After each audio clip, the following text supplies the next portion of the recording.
And I can say welcome back. It's Linda Pinizzato from the Hayes FM. I'm here at the station. You're listening to the Condo Expert. We're talking about operating budgets. I'm trying to help you understand why are you paying what you're paying and how is the breakdown on your maintenance fees. What's going on with the condo corporation and how can you make it better and why is it getting worse? I would have to say that maintenance fee is the biggest issue right now, and this is across the province. And that maintenance fee, whether or not it's an older building, a newer building, whether it's a townhouse complex, a stacked townhouse, a commercial property, maintenance fees is or can be a concern. A few years ago, I don't know if all of you recall, but a few years ago, our provincial government made the decision that we have HST. Now, reserve funds at that time only had the reflection of a GST. That was it. We didn't have the concept of an HST in this reserve fund money. So remember, as these buildings need improvements and they need to address, exercise their rights to charge an expenditure against the reserve fund, that when they're going to go and do that work, it's going to be hit with an HST now, not a GST. So a few years ago, when the HST was implemented, every reserve fund, every operating budget across our province, every condominium building was hit with an increase of just under 7%.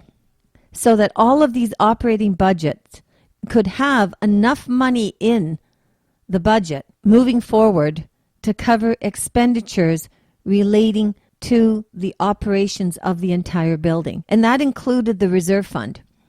So that particular year, if by chance the building itself only had, say it had a 3% inflationary increase, well now it had a 10%.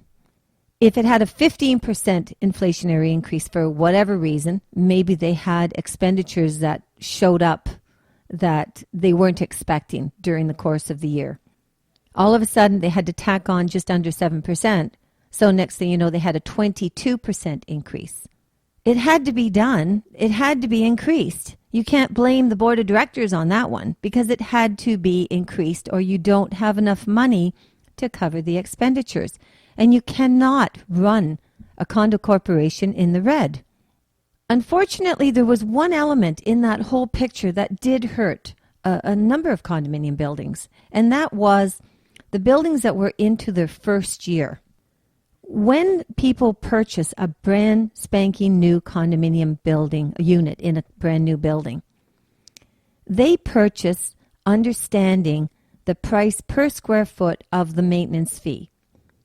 And that tends to be a very large contributing factor for them because when they're looking at the resale market, they're thinking, wow, I don't want to pay $400 a month in maintenance fees. If I buy brand new, this building here is only going to cost me maybe $300 a month in maintenance fees. So they're all happy about it. But you have to remember that the building is not built yet. And that building may not be ready for you to occupy and when the building is registered, and that's a whole other ball of wax that I will get into. But the bottom line is that the day that the developer comes to you and says, okay, fine, we're registering this condo corporation, your mortgages are now taking effect, and this is what your maintenance fee is going to be. That's when the total amount is. Now, it was sold to you with the pretense of what that amount is, so therefore that is the amount. However, take into account that over the next year, that building may be subjected to additional expenses. Maybe the inflationary rate is now higher. Maybe something's come about where all of a sudden the condo corporation is running in the red. And there's, at the end of this first year, there's a $200,000 deficit with the operations of the building. What happens? Well, the Condominium Act states that at that time, the builder is responsible to pay up that amount and bring it back to zero. But remember, that monies that had to be paid out during that first year, chances are, with the inflation of the second year, they're going to show up again.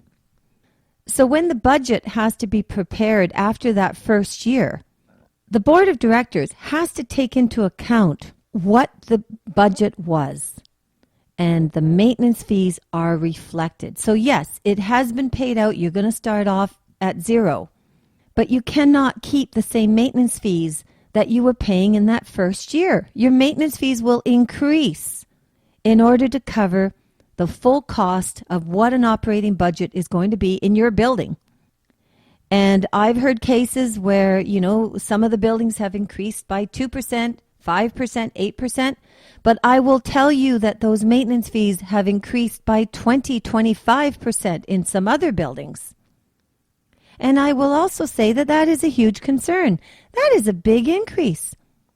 If your maintenance fee was $400 and it's a 25% increase, you're now at $500 and you've only had the unit just over a year. So, bear in mind that this is the way that condominiums work. And we talk about, the condo expert here on the Hayes FM is about consumer protection. It's about knowledge. It's about information. It's about giving out the details to our public so everybody knows about condominiums. I am going to, I am going to address all of this information and provide it to the public so that you know what is going on. And it doesn't matter. If you don't own a condominium, don't worry about it. No, that's not the case. If you don't own a condominium, worry about it. Because you need to know this as well. Because I will guarantee you your children, your next door neighbor, somebody at work, your family, your mother, your father, your family, your parents, somebody is going to own a condominium. And if you own a house, you are also affected because condominiums are growing. They are the largest growing product across our province. As I said, I'll reflect on it again. Over half of the construction today is condominiums. That's what it is. And it's a move-up scale. So if people own a condominium, they're first-time home buyers are stepping into the picture and they need to sell their product. They need to sell their condominium. And now they're going to move into a home and you own a house, but their condo's not selling. Well, your house is not selling either. And there will come a time when you don't want to look after your house anymore. You don't want to look after, you don't want to shovel any snow. You've had it. That's it. You're done. Forget it. Remember that snowfall that we had a few months back? No way. You just don't want to do that. So you consider the fact that you want maybe an easier lifestyle. And an easier lifestyle means living in a condominium, not having to worry about whether your roof needs to be repaired or your windows need to be replaced or whether or not you have to remove your snow or you have to shovel, whether you're shoveling your driveway, your walkways, whether or not you're, mowing your lawns or whatever the case may be. You just don't want to do it anymore. So now you're moving forward and you're downsizing.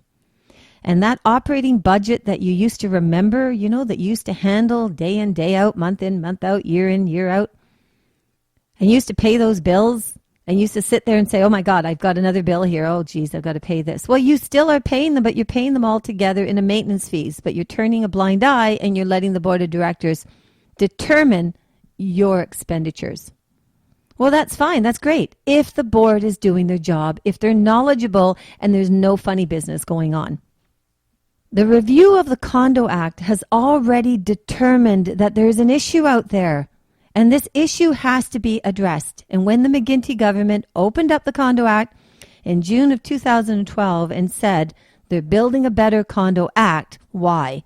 It's because they have identified that we have issues that need to be addressed and this Condo Act needs to be updated. I can't say the timing of starting the Condo Owners Association because Co-Ontario has made a dramatic impact in all of this. My personal experience of being in the industry for 33 years, back in March of 2010, made me understand and recognize, you talk about visionary, I saw it. I will tell you that I saw that this needs to be addressed. And in the last 3 years of advocating and representing condo owners at the forefront, we're very happy to report that I am sitting in the Condo Act review on behalf of the Condo Owners Association, and we are partaking in this review as a stakeholder to change legislation, to change it for the betterment of condominium corporations, condominium owners, and the whole mechanism of the way that the Condo Act is now going to be, I guess, for the future, so that all the condominium documents and the operations and the governance and consumer protection and everything that happens with condominiums is going to be for the betterment of everyone, quite frankly. So maintenance fees right now, I will say, like, that's new construction. Okay, that's new construction, and that's what could happen in new construction. But if you've got a building that right from day one, there's something called a turnover meeting. And what that means is that when the builder has notified you, when the lawyers have notified you that, yes, you're closing your deal, and now you've got your declaration and your documents, and you've got everything in your hand, and your mortgages have begun, roughly about a month later, now you've got an identity. Your building has an identity. How many of you know what your building's identity is? Did you know that your building could be TSCC 1255, whatever, 1258, 1450, whatever? That's your identity. Toronto Standard Condominium Corporation. The Mississauga Condominium Corporations. That's your identity. That's under the PCC, Peel Condo Corporation. So the bottom line is that not only do you have to know the name of your building, if you know the fancy name that the builder has decided to call your building, that's great. It's great to have an identity because it's flashy and it sounds great and it makes you feel wonderful. But the registered condominium corporation number is important for you to know because that's the identity of your corporation. That's your registered identity of your corporation. So when that building gets registered, you will be invited to attend a turnover meeting. And at that turnover meeting, just prior to that, you will receive a package in the mail that is your annual general meeting. Attend it. Go to it. If you can't make it, get your friend to go. Give them a proxy. Get someone to go. Don't just not show up. And please don't just fax in a proxy. Don't. That is the stepping stone of your building. That is the first day that you, as an owner, have the opportunity to take part in the future of your building. Because if that board of directors that gets in by a majority vote are not savvy, experienced, information, have some degree of information, some degree of knowledge, some degree of expertise, and certainly board of directors that do not have a conflict of interest in whatever is going on, I will say to you, you've opened the door to potential problems. That's what you've done. You've opened it. And you've done it. You as a condo owner, because you have not taken the responsibility. You've bought something. It's only once a year. Once a year. An AGM is once a year. We've identified that there's forgery in proxies. And we will get into that. We will get into the problems. We will look at the problems. But not today, because the show is just about done. Thank you so much for listening to myself, Linda Pinizzato, here at the Condo Expert at the Hayes FM. This is a continued series. It will be podcasted on thehayesfm.ca. Please stay tuned. Please get the word out. Help us. Go into your Twitter accounts. Go into your Facebook. We need your social media to get the word out. Listen to the show. It's important. Maybe not for you. You don't own a condo? No, that's not the case. It is for you. It is for everyone. Please, again, pay attention to COA, COAontario.com. Linda Pinizzato, the Condo Expert at the Hayes FM. Thank you so much for tuning in. Have a wonderful day.